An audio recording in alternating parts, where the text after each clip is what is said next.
kayu. Ada penampang X, gitu ya. Penampang X di sini, kemudian penampang tangensial di sini, kemudian penampang penampang radialnya di sini.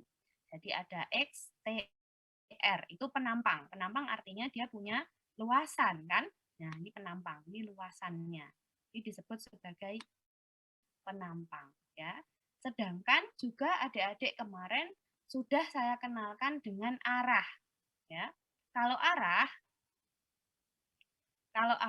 itu dia hanya satu dimensi saja, kan? Kalau arah satu dimensi, arahnya adalah arah longitudinal, berarti arah yang searah sumbu kayu, longitudinal. Kemudian arah radial itu sejajar dengan jari-jari. Jari-jari yang mana? Jari-jari yang ini, ya kan?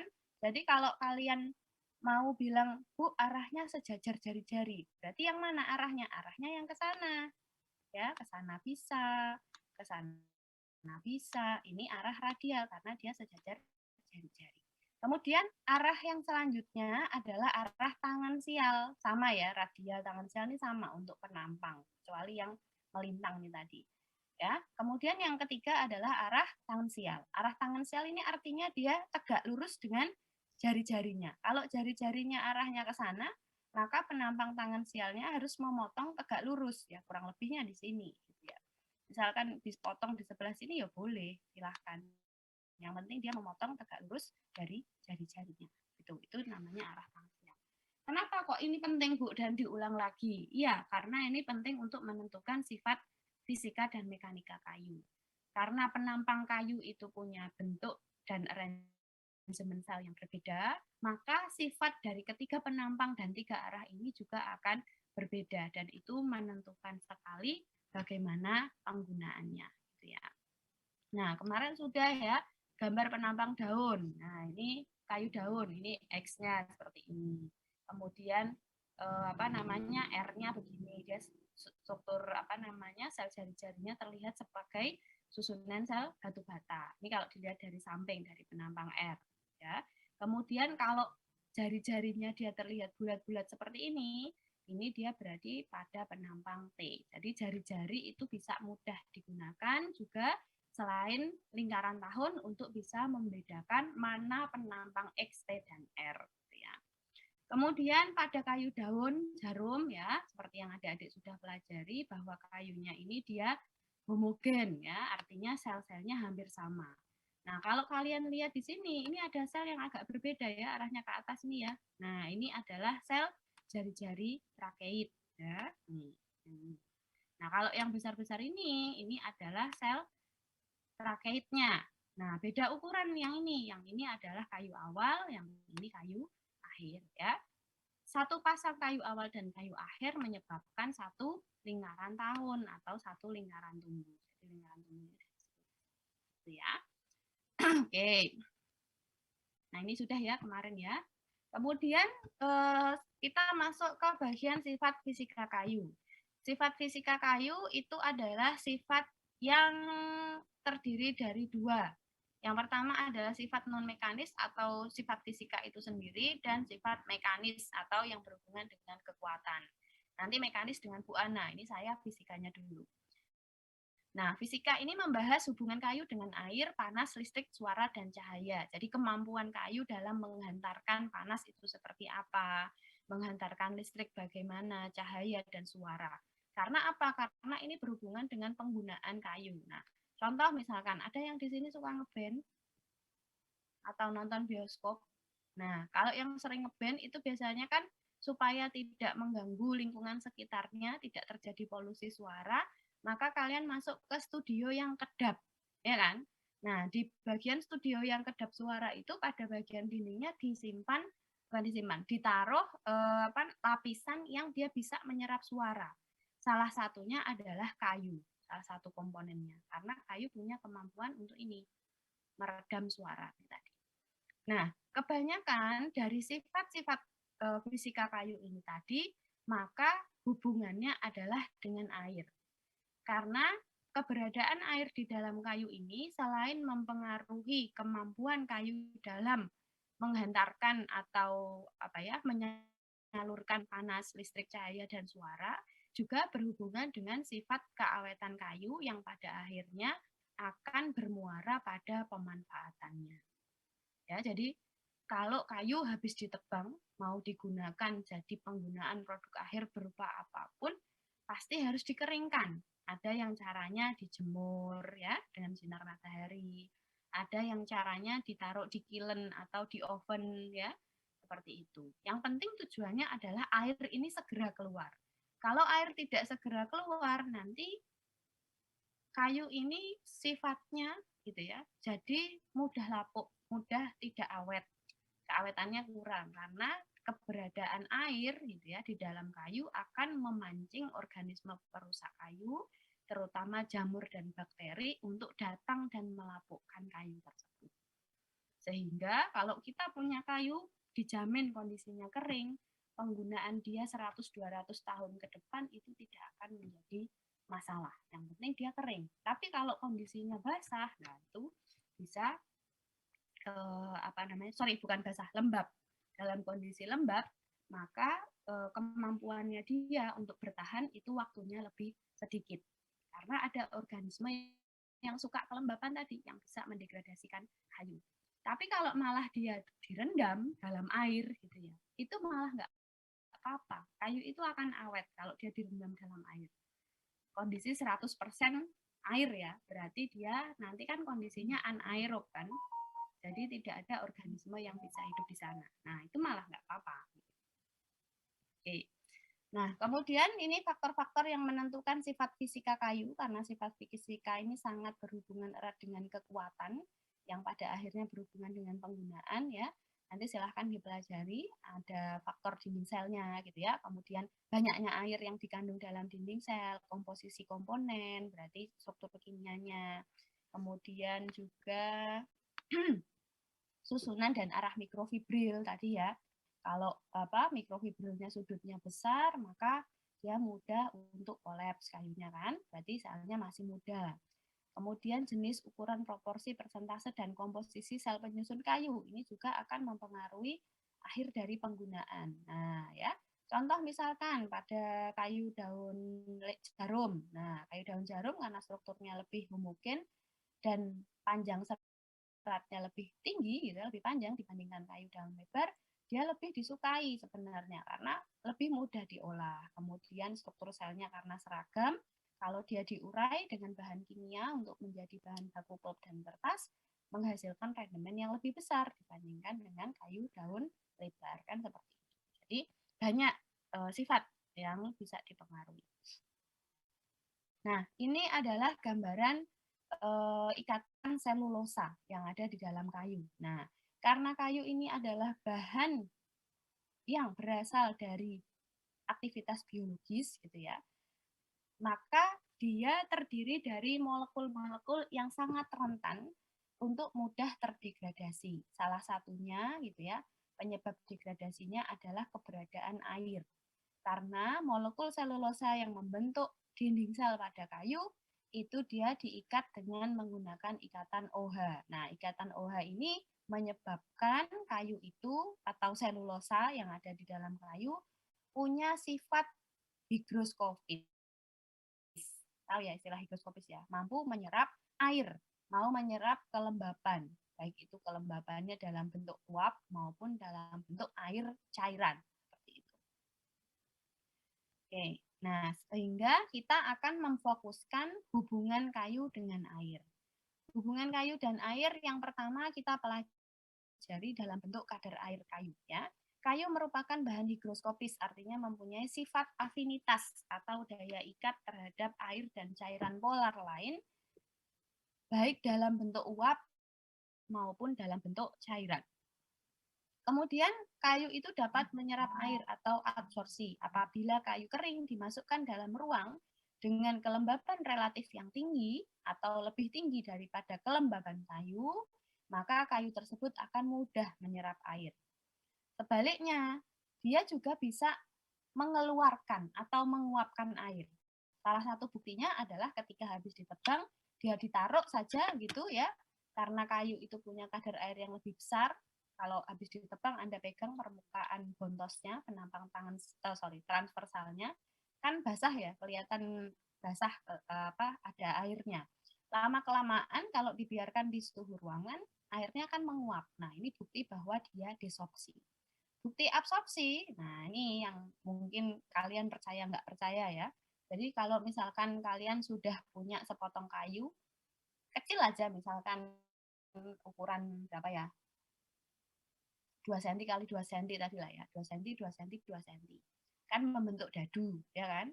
Dari kondisi basah habis ditebang tadi, Anda gergaji dengan ukuran tersebut. Kemudian Anda timbang secara berkala. Nanti kelihatan bahwa kayu tersebut menguapkan air. Ditunjukkan dengan apa? Skala timbangannya turun. Nah, nanti pada suatu titik poin tertentu, pada hari tertentu, beratnya akan mendekati konstan. Jadi tetap. Misalkan beratnya 3 gram, ya 3,01, 3,05 misalkan seperti itu. Itu kan sudah tidak berubah kan? Nah, kemudian datanglah musim hujan, di mana musim hujan ini banyak mengandung air. Kelembaban udara di sekitar kayu akan meningkat, ya kan? Lebih banyak uap air karena banyak hujan kan, mendung suasananya. Nah, kayu ini tadi punya kemampuan untuk bisa menyerap air. Gampangannya seperti spons gitu. Tapi kalau spons kan bisa kita rasakan perbedaannya ya antara spons yang kering dan spons yang basah. Kalau kayu dalam kondisi ruangan tidak bisa. Kita hanya bisa melihat dari misalkan gejala yang ada, ya, akibat yang ada sebagai akibat dari penyerapan air dalam bentuk uap pada kayu. Tadi kita punya timbangan kan? Nah, Anda timbang pada musim hujan itu tadi. Nah, kalau kalian timbang, beratnya pasti berubah, nambah dia. Yang semula 301, 302 nanti akan bisa naik sampai 3,5 berapa gitu ya, 3,62 misalkan. Jadi selisihnya akan tinggi lagi dengan berat konstan yang sudah tadi dicapai selama beberapa waktu. Itu adalah bukti bahwa kayu bisa menyerap air, ya. Kalau di ruangan, kalau ditaruh di dalam tempat yang basah, Anda celupkan ke ember, ya pasti basah. Beratnya pasti akan berkali lipat lebih tinggi gitu ya. Seperti itu. Kemudian kayu dapat menyerap air sampai kadar air maksimum, di mana kondisi pada saat semua rongga sel, baik yang mikro, yaitu dalam dinding sel, dan yang makro, atau rongga sel penuh dengan air. Nah, jadi ini cara untuk menentukan kadar air kayu, ya. Kadar air kayu atau disebut sebagai Ka adalah banyaknya air yang terdapat pada sepotong kayu. Bu, kenapa sih kadar air itu kok dibahas? Kan ini nggak penting-penting banget, Bu. Yang penting kan kayunya kering ketika mau diolah. Betul memang. Tapi kalau kita mau kualitas kayu yang kita gunakan itu baik, terjamin, dan kita mau menggunakan produk dalam waktu yang lama, maka kadar air ini menjadi hal yang krusial. Terlebih lagi kalau adik-adik nanti bisa menjadi wirausaha kehutanan, amin ya. Di bidang perkayuan kalian mau ekspor. Nah, kalau mau ekspor ini ketat sekali ini kadar air. Kadar airnya nggak boleh kurang dari nggak boleh lebih dari 10% biasanya, antara 12 sampai 15 tergantung dari negara tujuannya. Ya. Kemudian kadar air dinyatakan dalam persen berat kayu kering tanur. Jadi kering tanur itu adalah kondisi kayu yang sama sekali tidak ada air di dalamnya. Jadi semua air baik itu dalam bentuk cairan maupun uap yang dikandung pada dinding sel kayu maupun rongga sel itu hilang sama sekali. Jadi nggak ada airnya, kosong, hanya berat massa dari selnya itu tadi, itu disebut sebagai kondisi kering tanur. Ya, oke. Caranya mendapatkan gimana, Bu? Caranya mendapatkan kita pakai alat namanya oven. Nah, kayu tersebut di oven pada suhu 103 plus minus 2 sampai beratnya konstan. Jadi nanti praktikumnya 2021 saya harap nanti bisa kita praktikum ini karena yang 2 angkatan sebelumnya kita belum sempat untuk praktikum berat kering tanur kayu tadi. Gitu ya. Nah, kemudian bagaimana untuk mengetahui kadar air gitu ya. Tadi diceritakan bahwa kadar air itu ditetapkan berdasarkan berat kering kayu yang setelah dikering tanurkan atau kadar airnya 0%. Maka kadar air pada kayu adalah berat air dalam kayu yang didapatkan dari berat basah dikurangi berat kering tanur, berarti kan ada selisihnya. Nah, selisih yang hilang di sini adalah air di dalam kayunya dibagi dengan berat kering tanur kayu dikalikan dengan 100%. Ini dapat kadar air. Nah, ini nanti pengembangannya banyak. Nanti ada contoh soalnya. Silakan nanti cepat-cepatan dikerjakan ya. Oke. Ya, jadi kadar air itu singkatannya Ka, BB itu berat basah sebelum dikeringkan atau biasa disebut BA juga boleh, berat awal ya. Kemudian BKT ini juga mau disebut berat akhir juga boleh, tetapi biasanya kita kecenderungannya menggunakan BKT untuk mengindikasikan bahwa kayu tersebut sudah selesai dikering tanurkan dalam kondisi kadar airnya hilang semua, 0%. Gitu ya. Oke, nah contoh penggunaan rumusnya. Yuk, silahkan. Saya kasih waktu 2 menit. Silahkan dikerjakan nomor 1. Yang sudah selesai, boleh. Saya Bu, gitu ya. Siapkan kertas dan pulpen. Kalau yang suka mencongak ya nggak usah. Tinggal dimasukkan ke rumus yang tadi.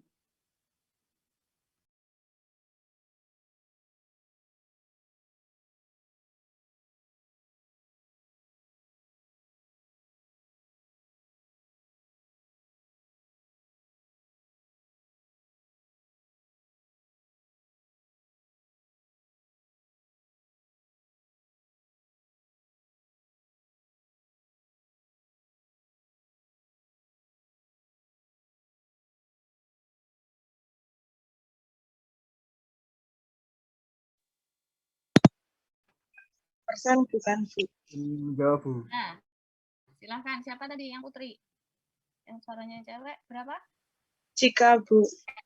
Cika, berapa Cika? Jawabannya? 60% bukan. 60. Ada yang punya jawaban berbeda dengan Cika? Sama semua atau nggak ngitung? Nggak ngitung nih kayaknya. Masih ngantuk ya Cika ya teman-temannya. Yuk kita lihat jawabannya ya. Ganti. Nah, betul ya. Karena tinggal masukkan ke rumus kan? Iya. Tinggal petikkan jari, langsung ketemu jawabannya 60. Nah, sekarang kalau soalnya dirubah. Ini kita main soal cerita ya. Coba. Jika sepotong kayu basah, berarti BB-nya, kadar airnya itu 25%. Jadi kadar airnya sudah diketahui 25%. Beratnya adalah 250 gram. Berat basahnya 250. Sekarang yang ditanyakan berapakah beratnya dalam keadaan kering tanur. Jadi yang dikatakan, yang dicari adalah BKT-nya. Yuk, silahkan jawab. Yang sudah selesai bilang, sudah Bu, gitu aja ya. Jangan disebutkan berapa nilainya.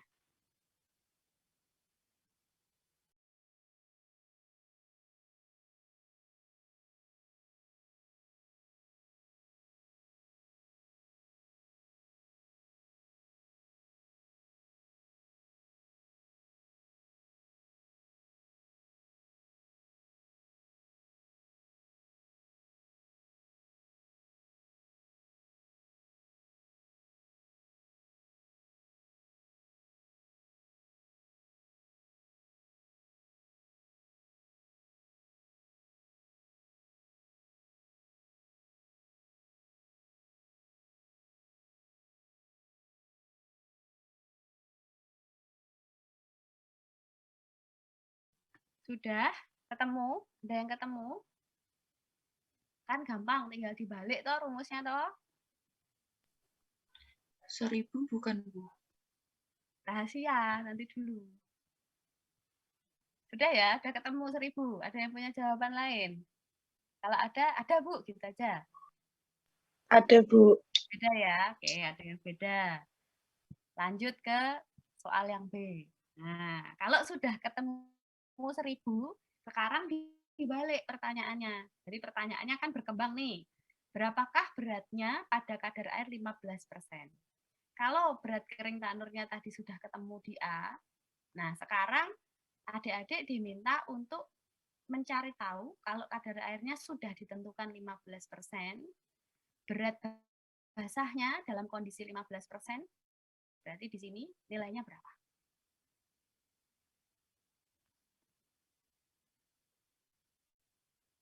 Bingung nggak? Tahu ya? Jadi Kalau yang pertama tadi sudah diketahui kadar airnya 25% di sini. Ya. Berat basahnya 250. Adik-adik diminta mencari tahu berapa nilai kering tanurnya, kan? Katanya ketemu 1000, tapi ada yang beda, ya kan? Yang jelas kering tanurnya sudah tahu. Kalau berat kering tanurnya sudah tahu, berarti pembaginya dan pengurangnya kan sudah ketahuan. Nah, sekarang ditanyakan, kalau kadar airnya 15%, berapakah beratnya pada saat kayu tersebut memiliki kadar air 15%? Berarti yang ditanyakan di sini, yang nilai 400 ini kan. Ditanyakan pertanyaan B. Yang pertanyaan A yang di sini. Kadar airnya dua-duanya sudah diketahui.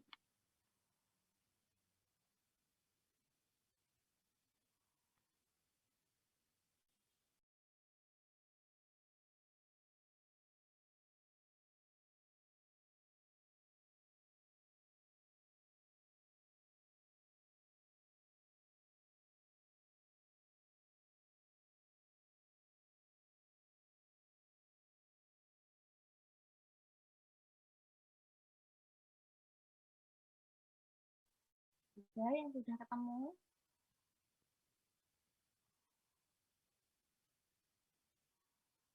Gampang loh ini. Sudah, Bu. Sudah ya. Oke. Satu toh yang sudah ketemu?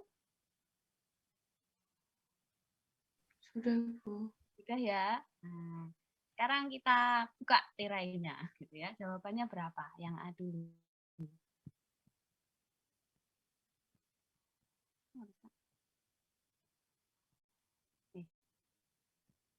Nah, jadi jawaban berat kering tanurnya 200 bukan 1000. Ya, ada yang betul 200 jawaban A? Enggak ada. Ardianli berapa jawabannya? Yang A? Sama Bu, kalau yang A saya ketemunya 200. 200 ya. Ya. Tahu ya caranya. Ini rumusnya kan pengembangan dari rumus yang ini sebenarnya, ya kan? Nah, adik-adik mau menghafalkan rumus ini ya boleh, nggak apa-apa, nggak masalah. Tapi ini didapatkan dari rumus ini sebenarnya turunan. Ya, BB dikurangi BKT per BKT. Nah, berarti kan BB per BKT dikurangi BKT per BKT. Berarti kan 1, ya kan? Ya tinggal dibalik aja gitu. Nah, dapat BKT-nya 200. Nah, caranya ngecek gampangnya gini. Kalau kadar airnya 25%, beratnya 25 gram. Berarti kan kayu plus air 250 gram. BKT, tadi berat kering tanur, itu kondisi airnya 0. Berarti hanya berat massa atau zat kayunya saja. Artinya berat kering tanur itu nilainya pasti lebih rendah dibandingkan dengan berat basah kayu pada kondisi air 25%. Sampai di sini paham ya? Yang tadi jawab 1000? Siapa? Nggak apa-apa, salah nggak apa-apa. Namanya juga belajar kan? Siapa tadi yang jawab 1000? Saya, Bu. Siapa? Sebutkan nama, saya nggak bisa lihat. Oh, Anissa. Anissa, ya Anissa. Anissa cara ngitungnya gimana bisa dapat 1000? Iya, tadi salahnya nggak saya turunkan. Jadi Oh, langsung. nggak diturunkan, oke. Iya, Oke, jadi tahu ya langsung berarti ya. itu, iya, Bu. Ya, oke ya. Nah, caranya ngecek itu berat kering tanur itu pasti nilainya lebih rendah dibandingkan ketika kayu itu dalam kondisi basah. Karena basah itu artinya kayu, massa zat kayu ditambah dengan air. Nah, sekarang airnya mau dibuang, dihilangkan, diuapkan, dikering tanurkan, airnya jadi 0%. Berarti tinggal kayunya tok, ya, tanpa air. Dapatlah nilai 200 gram, ya.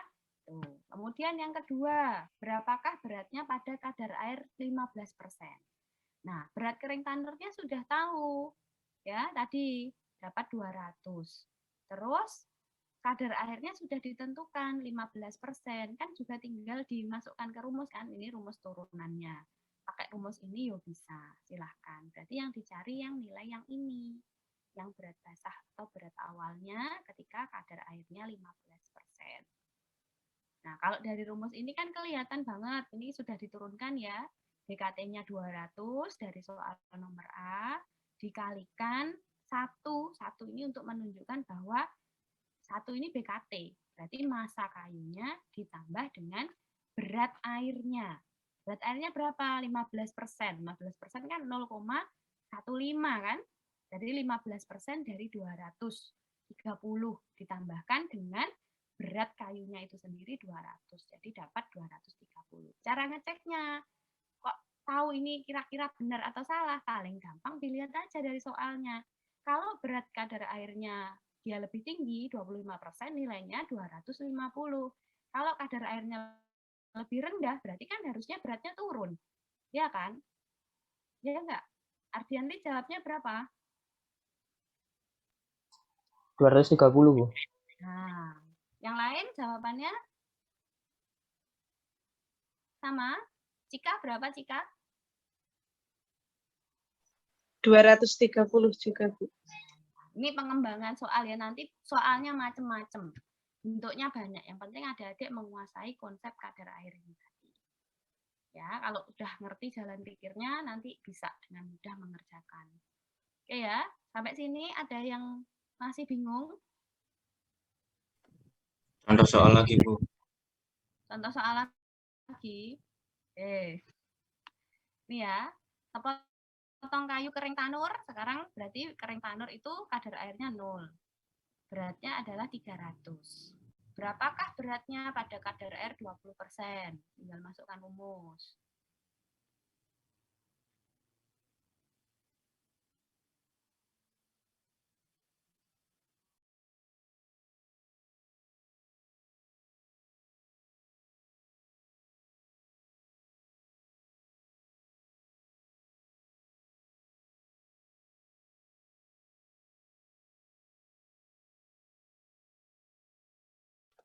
Tiga 360 ya, Bu. 360. Yang lain punya jawaban? Sama? Sama dengan Gandira? 360. Yuk kita lihat. Ya, 360. Ya kan, pakai rumus ini bisa. Pakai rumus kadar air yang biasa tadi, yang rumus utamanya juga boleh. Silakan. Ya. Nah, kemudian kita bahas ya, kenapa kayu itu tadi sifatnya higroskopis. Jadi airnya itu disimpan di sebelah mana, Bu? Gitu kan? Ya, airnya itu bisa disimpan dalam 2 lokasi yang berbeda, sehingga dikenal 2 bentuk ikatan air yang berbeda. Yang pertama adalah air disimpan dalam dinding sel, jadi kayu itu isinya selulosa, ya. Selulosa tadi dibentuk dari komponen yang bisa berikatan satu dengan yang lain, punya kemampuan untuk mengikat OH, ya kan? Sorry, mengikat H2O karena ikatannya dalam bentuk OH, ya kan? Nah, sehingga karena dia terikat secara kimiawi disebut sebagai air terikat atau bond water. Lokasinya di mana? Ya di dinding sel, gitu ya. Kemudian yang kedua adalah disimpan di dalam rongga sel. Nah, air yang tersimpan di dalam rongga sel ini disebut sebagai air bebas. Kenapa? Karena dia tidak terikat secara kimiawi pada komponen selulosa. Dan bentuknya berbeda. Kalau pada bound water atau air terikat, air itu disimpan dalam bentuk uap. Sedangkan pada free water atau air yang disimpan pada rongga sel itu bisa dalam bentuk cairan. Sehingga tadi ketika misalkan ada pohon habis ditebang, adik-adik pegang, diraba permukaan bontosnya, penampang transversalnya dipegang, tangannya adik-adik kan basah. Nah, itu membuktikan adanya free water atau air bebas. Gitu. Ya, jadi ini gambaran secara mudahnya. Nah, yang adik-adik lihat secara makroskopis tadi itu adalah lubang-lubang ini tadi kan, lubang-lubang yang airnya sudah menguap, yang sudah nggak ada. Nah, itu kalau misalkan dia masih dalam bentuk sel, bentuknya kan tubular seperti pipa dengan ujung yang runcing. Nah, ketika hidup secara fisiologis yang fungsinya seperti ini untuk penampung air. Ya. Nah, sebenarnya yang bisa diikat oleh kayu itu apakah air aja, Bu? Tidak. Semua cairan polar yang lainnya, tetapi yang paling dominan air karena berhubungan dengan fungsi fisiologis pada tumbuhan untuk memenuhi proses fotosintesis ya kan yang didistribusikan air gitu ya. Air terutama diikat oleh gugus-gugus hidroksil dalam selulosa amorf dan dapat bersifat monomolekuler, satu molekul atau polimolekuler. Ya. Nah, bentuk ikatannya seperti apa? Kira-kira seperti ini. Ya, jadi OH-nya itu masuk ke dalam mikrosel gitu ya. Kemudian dia akan terikat oleh OH ini tadi. Nah, semakin banyak molekul air yang masuk, maka jarak antar selnya ini akan menjadi semakin renggang, semakin besar, sehingga kayu ini sifatnya lebih fragil, lebih mudah kekuatan mekaniknya menjadi lebih rendah karena keberadaan H2O ini mengganggu ikatan antar serat. Oke. Nah, kemudian berdasarkan keberadaan tadi air terikat dan air bebas, maka kita mengenal istilah dalam dunia perkayuan disebut sebagai TJS atau titik jenuh serat, di mana TJS ini menggambarkan kondisi kadar air pada kayu saat dinding sel sama sekali jenuh dengan air. Jadi dinding selnya banyak isinya airnya, berarti air terikatnya banyak. Tetapi rongga selnya kosong, nggak ada air bebasnya. Air terikat saja yang ada di sana. Nah, pada kondisi TJS ini tadi, terjadilah pengembangan maksimum. Artinya, kayu mau direndam selama apapun, sepanjang apapun waktunya, dia hanya akan mengembang, berarti dimensinya berubah jadi lebih besar, ya cuman segitu, nggak akan bertambah besar lagi, gitu ya. Karena apa? Karena dia mengembang itu hanya berdasarkan pada kondisi TJS ketika dinding selnya sudah jenuh dengan air. Gitu. Oke, nanti ini silahkan dipelajari ya poin-poin ini tadi. Nah, kondisi TJS ini berkisar pada kadar air 25-30%. Nah, tadi kan sudah ada ya cara menghitung kadar air bagaimana. Nah, setiap kondisi kadar air nanti ada kriterianya, berapa rata-rata kadar air yang biasa ditemukan pada kondisi tersebut. Dan juga kondisi TJS ini bisa berbeda antar setiap jenis kayu. Misalnya contoh, ini saya ambilkan dari bukunya Prof. Sunardi Prawirohatmojo almarhum, beliau dosen di Fakultas Kehutanan UGM gitu ya. TJS kayu jati itu pada umumnya 18%. Kayu sonokeling lebih rendah. Nah, TJS ini tidak hanya dipengaruhi oleh spesies, tetapi juga dipengaruhi oleh lingkungan sekitar di mana kayu itu digunakan. Nah, kira-kira gambaran dari keberadaan kayu, sel kayu, dari sel kayu kan bentuknya pipa dengan ujung yang runcing tadi ya. Nah, sel kayu itu tengahnya bolong, berlubang. Kalau adik-adik tadi waktu penampang makroskopis itu dilihatnya dari atas sebelah sini ya. Ini kan dipotong, kelihatan berlubang kan. Nah, yang lubangnya itu yang ini, yang bagian tengah ini tadi. Nah, bagian tengah ini rongga sel namanya. R ya. Kemudian yang ini namanya dinding sel. Nah, dinding sel ini bisa mengikat air dalam bentuk uap. Nah, ini yang disebut sebagai air terikat. Ya, dalam kondisi sel kayu segar, artinya kayunya ini baru saja ditebang gitu, maka baik air terikat maupun air bebas ini dia penuh kondisinya. Jadi selnya terisi air.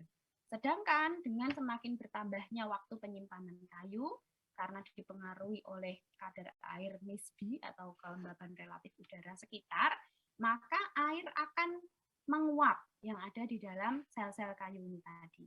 Nah, yang menguap yang mana dulu? Yang menguap yang ini dulu. Yang air bebasnya dulu. Kenapa? Karena dia membutuhkan energi yang lebih sedikit. Dia kan tidak terikat secara kimiawi kan. Jadi menguapnya lebih mudah. Nah, nanti untuk menguapkan air yang terikat ini tadi, dia membutuhkan energi yang lebih besar. Untuk mempercepatnya, salah satunya adalah digunakan metode oven atau kiln. Ya. Tuh, ya. Kemudian kita kenalan lebih detail dengan air bebas. Nah, air bebas adalah yang ada dalam kayu, lokasinya dalam rongga sel, gitu ya. Jika dinding sel telah jenuh dengan air, maka air akan masuk dalam rongga sel sampai rongga sel juga penuh dengan air. Nah, kalau tadi saya cerita bahwa kalau pengeringan itu yang keluar yang tengah dulu, gitu ya, air bebasnya dulu yang keluar. Ini. Tapi kalau pada saat kayunya itu direndam, gitu ya, dibasahkan kembali, yang terisi dulu yang ini, yang dinding selnya dulu. Setelah dinding sel jenuh, baru nanti dia masuk ke dalam rongga sel. Jadi konsepnya berkebalikan antara kayu menguapkan dan menyerap air. Ya. Pada saat dinding sel dan rongga sel jenuh dengan air, maka dikatakan kayu mencapai kadar air maksimum. Kadar air kayu maksimum artinya dia penuh dengan air, baik pada rongga sel maupun dinding sel. Kemudian banyaknya air dalam kondisi maksimum ditentukan oleh banyak hal, antara lain volume dan rongga dalam kayu, serta berat jenisnya. Kemudian ini rumus ya, kalau tadi Anda sudah kenalan rumus kadar air yang biasa, kita bisa menghitung kadar air maksimum dari kayu. Fungsinya apa ngitung kadar air maksimum?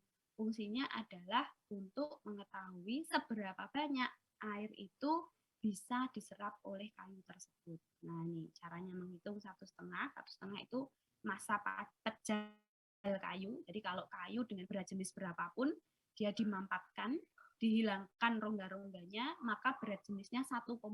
Jadi kayunya bisa tenggelam karena berat jenisnya lebih tinggi daripada air. Tetapi yang kita tahu, kayu itu kan berat jenisnya kebanyakan lebih rendah dibandingkan air. Sehingga dia bisa mengapung. Nah, kenapa dia bisa mengapung? Karena ada rongga-rongga di dalamnya. Kalau rongganya itu dihilangkan, kayunya dibuat pejal, maka massa kayunya itu adalah 1,5. Dikurangi dengan berat jenis kayu berdasarkan berat dan volume kering tanur. Intinya dikurangi BKT atau dikalikan BKT. Nah, kalau kita lihat pada grafik ini ya, dengan menerapkan kadar air maksimum ya, sumbu Y adalah kadar air persen berat kayu kering tanur. Kadar airnya ke atas berarti kadar air kayunya semakin tinggi. Berat jenisnya ke arah sumbu X gitu ya, ke arah kanan berat jenisnya semakin besar. Berat jenis yang semakin besar gitu ya, kalau dari grafik ini menyebabkan kandungan air yang ada ya, kandungan air maksimum yang ada itu dia lebih rendah. Ya, misalkan kayu yang berat jenisnya 1,1 itu kadar airnya maksimum sekitar 25 antara 25 ya di sini ya, sekitar 25. Tapi kadar air kayu yang berat jenisnya lebih kecil gitu ya, dia ternyata bisa menyimpan air yang lebih banyak ya, sekitar 130. Kenapa? Ya karena rongganya dia lebih besar dibandingkan dengan yang kayunya memiliki berat jenis lebih tinggi kan gitu. Oke, kemudian istilah yang kedua adalah kadar air seimbang kayu. Tadi sudah TJS ya. Kadar air seimbang kayu ini didapatkan ketika kadar airnya tetap jika berada dalam suatu lingkungan kelembaban tertentu dalam kondisi yang sangat lama. Nah, kalau di rumahnya adik-adik ada kursi mebel, ada meja, kemudian kusen, pintu gitu ya. Nah, itu kondisinya biasanya sudah dalam kondisi kadar air seimbang kayu, di mana dia sudah digunakan dalam jangka waktu yang lama dan sudah mengalami proses pengeringan, sehingga kadar airnya bisa seimbang, hampir sama dengan kondisi di mana lingkungan dia digunakan. Kemudian, meskipun demikian, kadar air seimbang atau disingkat KAS bisa berubah apabila suhu dan kelembaban atmosfernya berubah. Nah, ini yang penting kalau kita mau mengekspor kayu.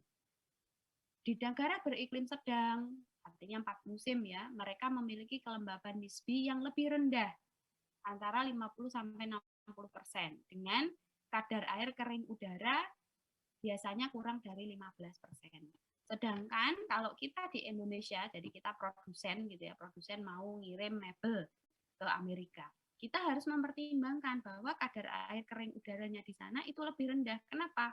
Karena kelembaban udaranya juga lebih rendah, lebih kering. Kalau kita tidak mengirim kayu dalam kondisi kering ke sana, maka air yang ada dalam kayu itu akan menguap sangat cepat, berakibat pada retak, kemudian sambungan yang tidak pas dan lain sebagainya. Ya, tuh. Ini silahkan nanti dibaca ya, hubungan kadar air seimbang dengan kelembaban nisbi pada 3 macam suhu. Jadi ini kebetulan suhunya Fahrenheit. Silahkan dibaca. Kemudian ini beberapa ringkasan istilah untuk bisa membedakan beberapa kadar air kayu. Ada segar, segar itu berarti habis ditebang. Kemudian basah, basah itu habis ditebang tapi di atas titik jenuh serat. Jadi masih semu-semu basah gitu ya. Kemudian titik jenuh serat, kadar air seimbang, kering angin atau kering udara, kering tanur, kering oven, dan lain sebagainya. Silahkan nanti dipelajari secara mandiri. Sampai di sini ada yang ditanyakan?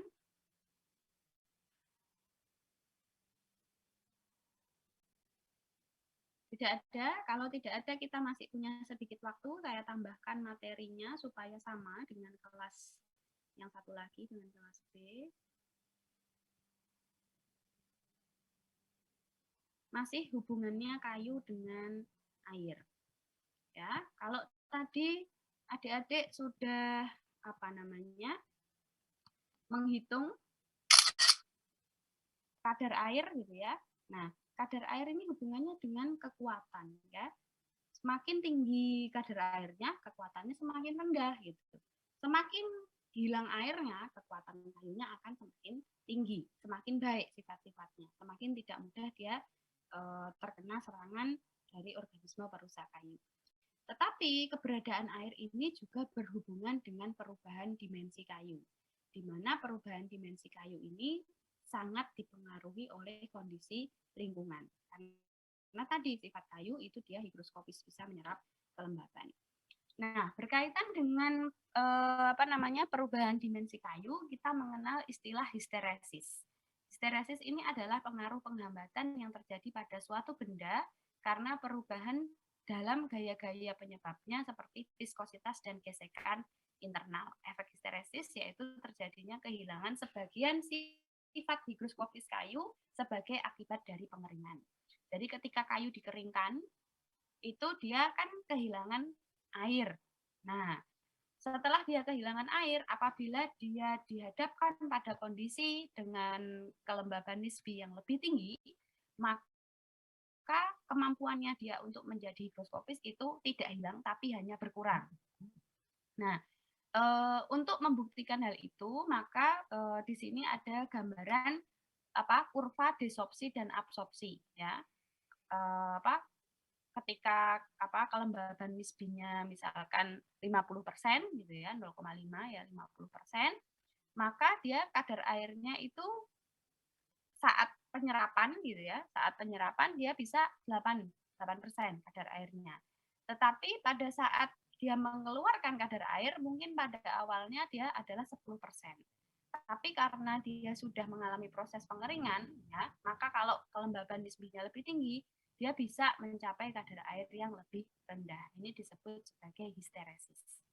Jadi dia tidak kembali lagi ke 10% habis dikeringkan tadi, enggak, tapi dia berada pada angka di bawahnya. Itu disebut sebagai histeresis, ya. Kalau yang ini gambaran lokasi air dalam kayu tadi sudah.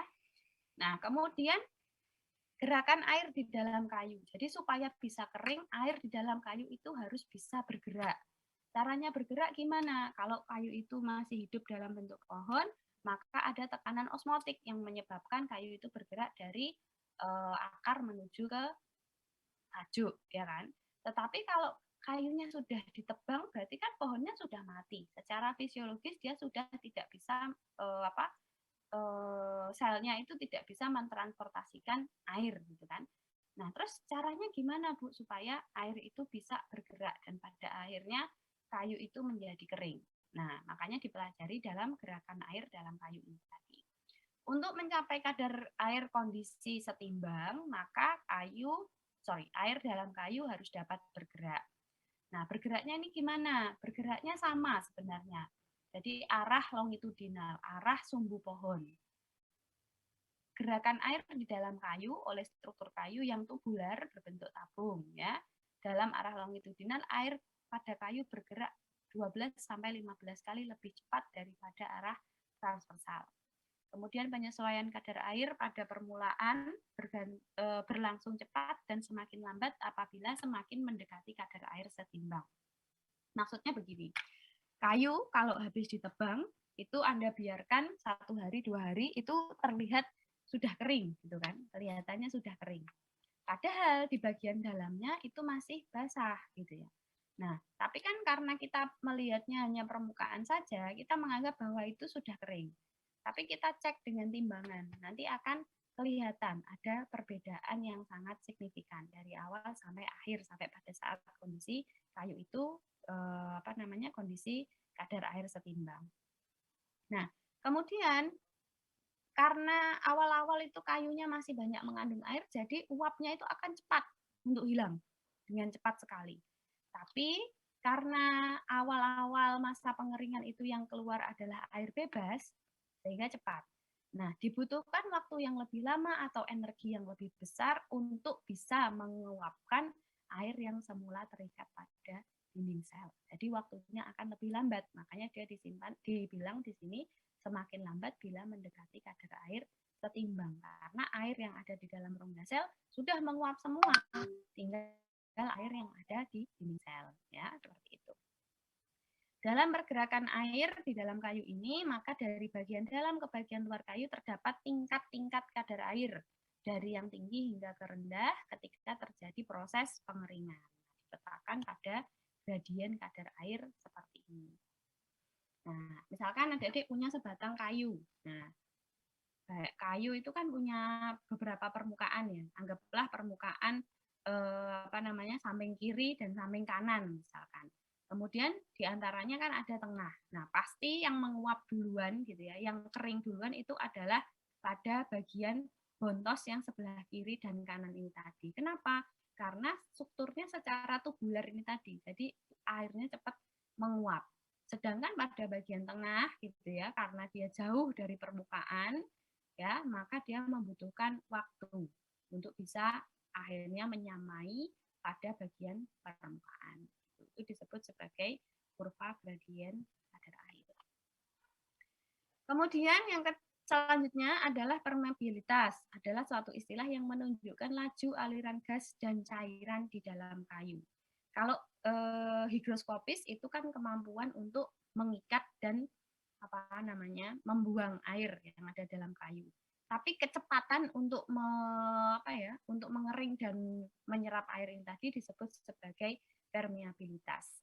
Nah, kenapa permeabilitas ini penting? Karena ini berkaitan dengan program pengawetan pada kayu. Jadi kalau kita mau mengawetkan kayu, itu kan kayu direndam pada larutan bahan pengawet menggunakan bahan polar.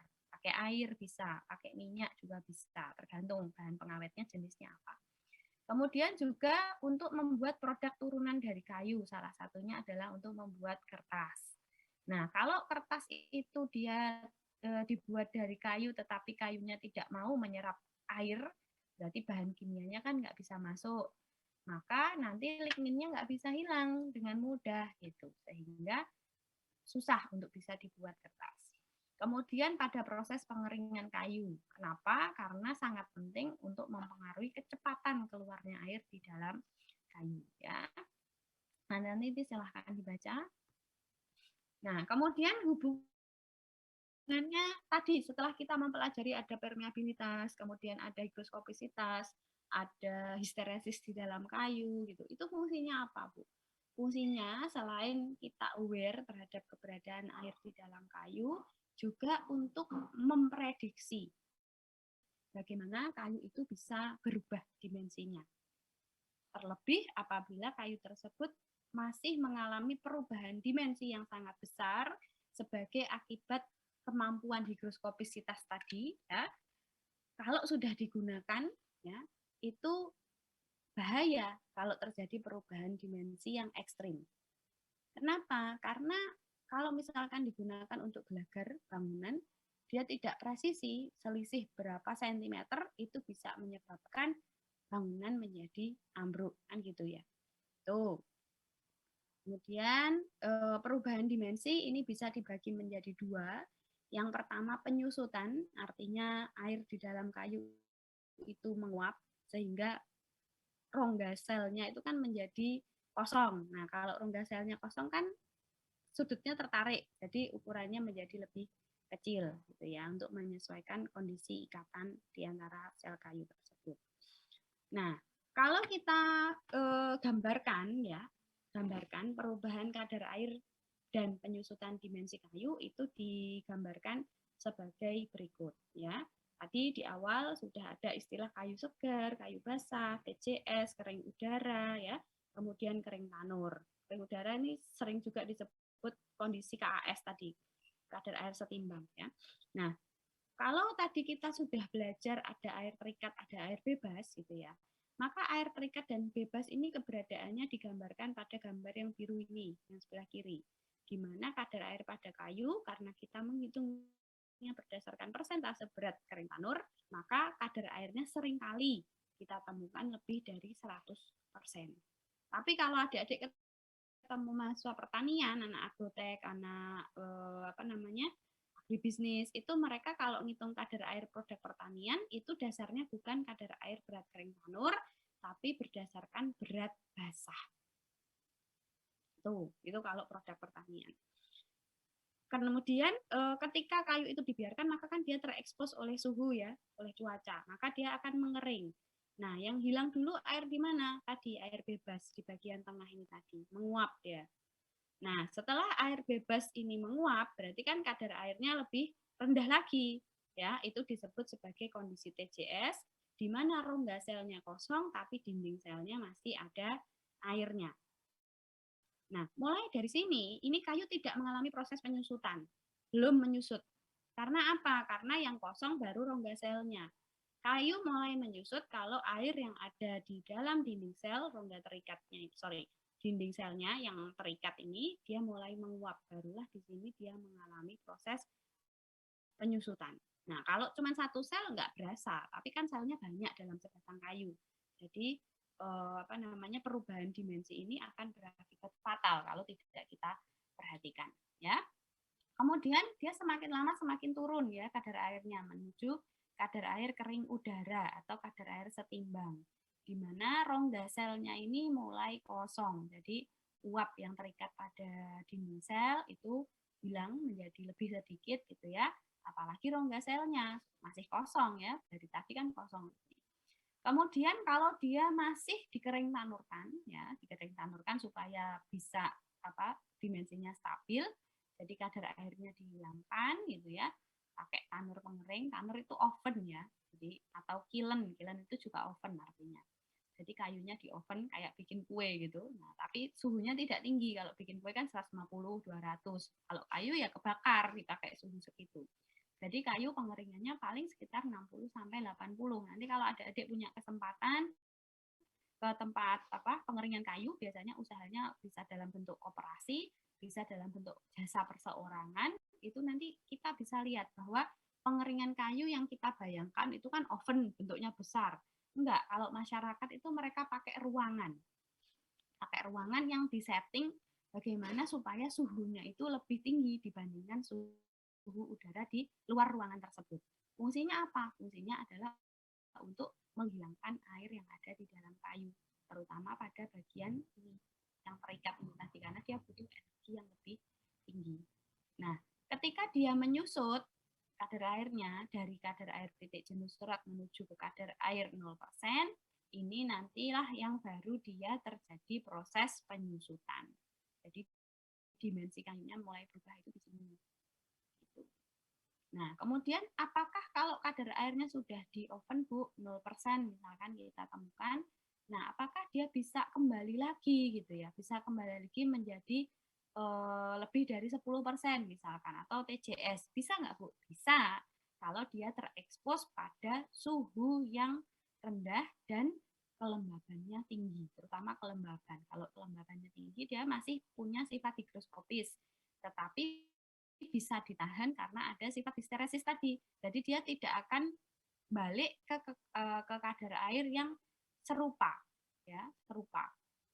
Contohnya tadi ya di grafik tadi, sama-sama kondisi kelembaban nisbinya 50%.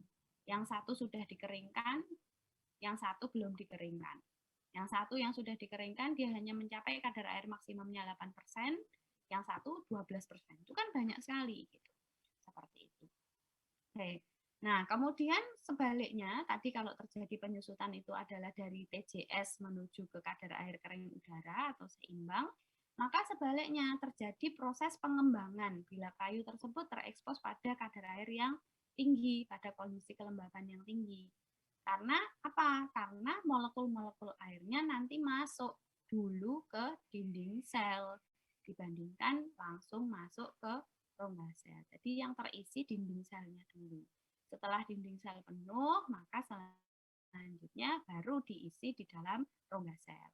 Nah, ketika kadar air kayu ini penuh memenuhi dinding sel, inilah yang dimensinya menjadi mengembang, jadi lebih besar dibandingkan dengan volume. Tetapi kalau misalkan dia direndam terus gitu ya, direndam terus itu tidak akan berpengaruh signifikan, nggak terus ngembang jadi 2 kali lipatnya gitu, tidak.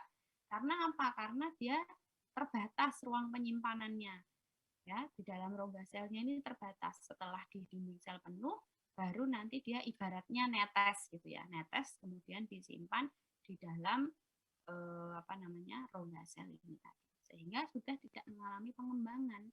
Ya, pengembangannya cuma sampai di sini saja.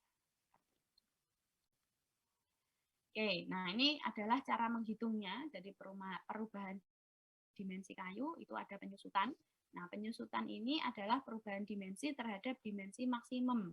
Berarti dimensi akhir dikurangi, dimensi maksimum itu adalah dimensi pada saat kadar airnya itu tertentu. Dikurangi dimensi akhir ini adalah dimensi saat BKT dibagi dengan dimensi maksimumnya, dikalikan dengan 100%. Ini untuk perubahan dimensi. Nanti kalau praktikum juga akan hitung ini perubahan dimensi.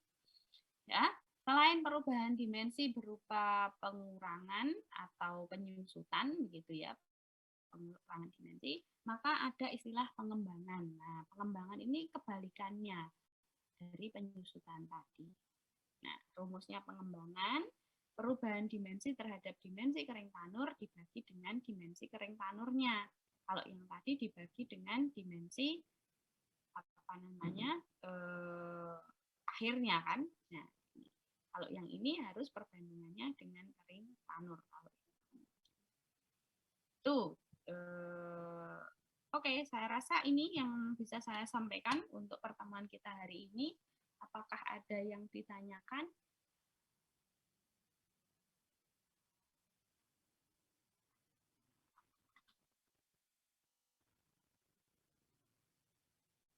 Tidak ada?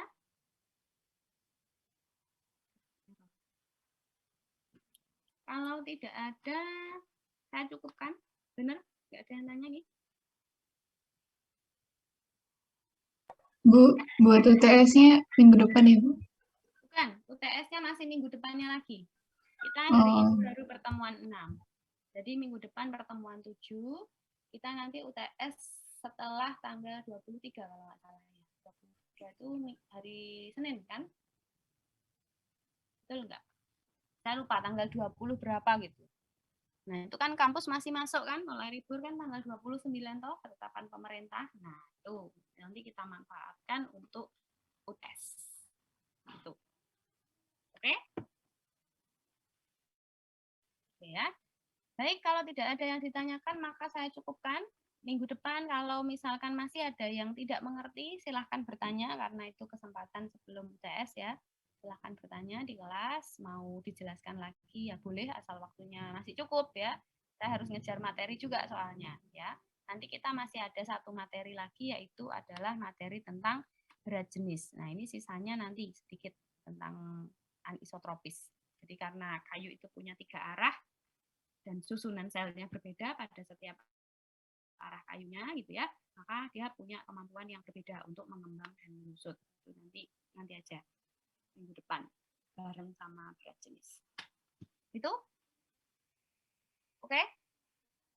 Ya, baik. Kalau tidak ada yang ditanyakan, saya cukupkan untuk pertemuan kita hari ini. Selamat belajar, selamat melanjutkan ibadah puasa gitu ya. Semoga puasanya hari lancar dan berkah.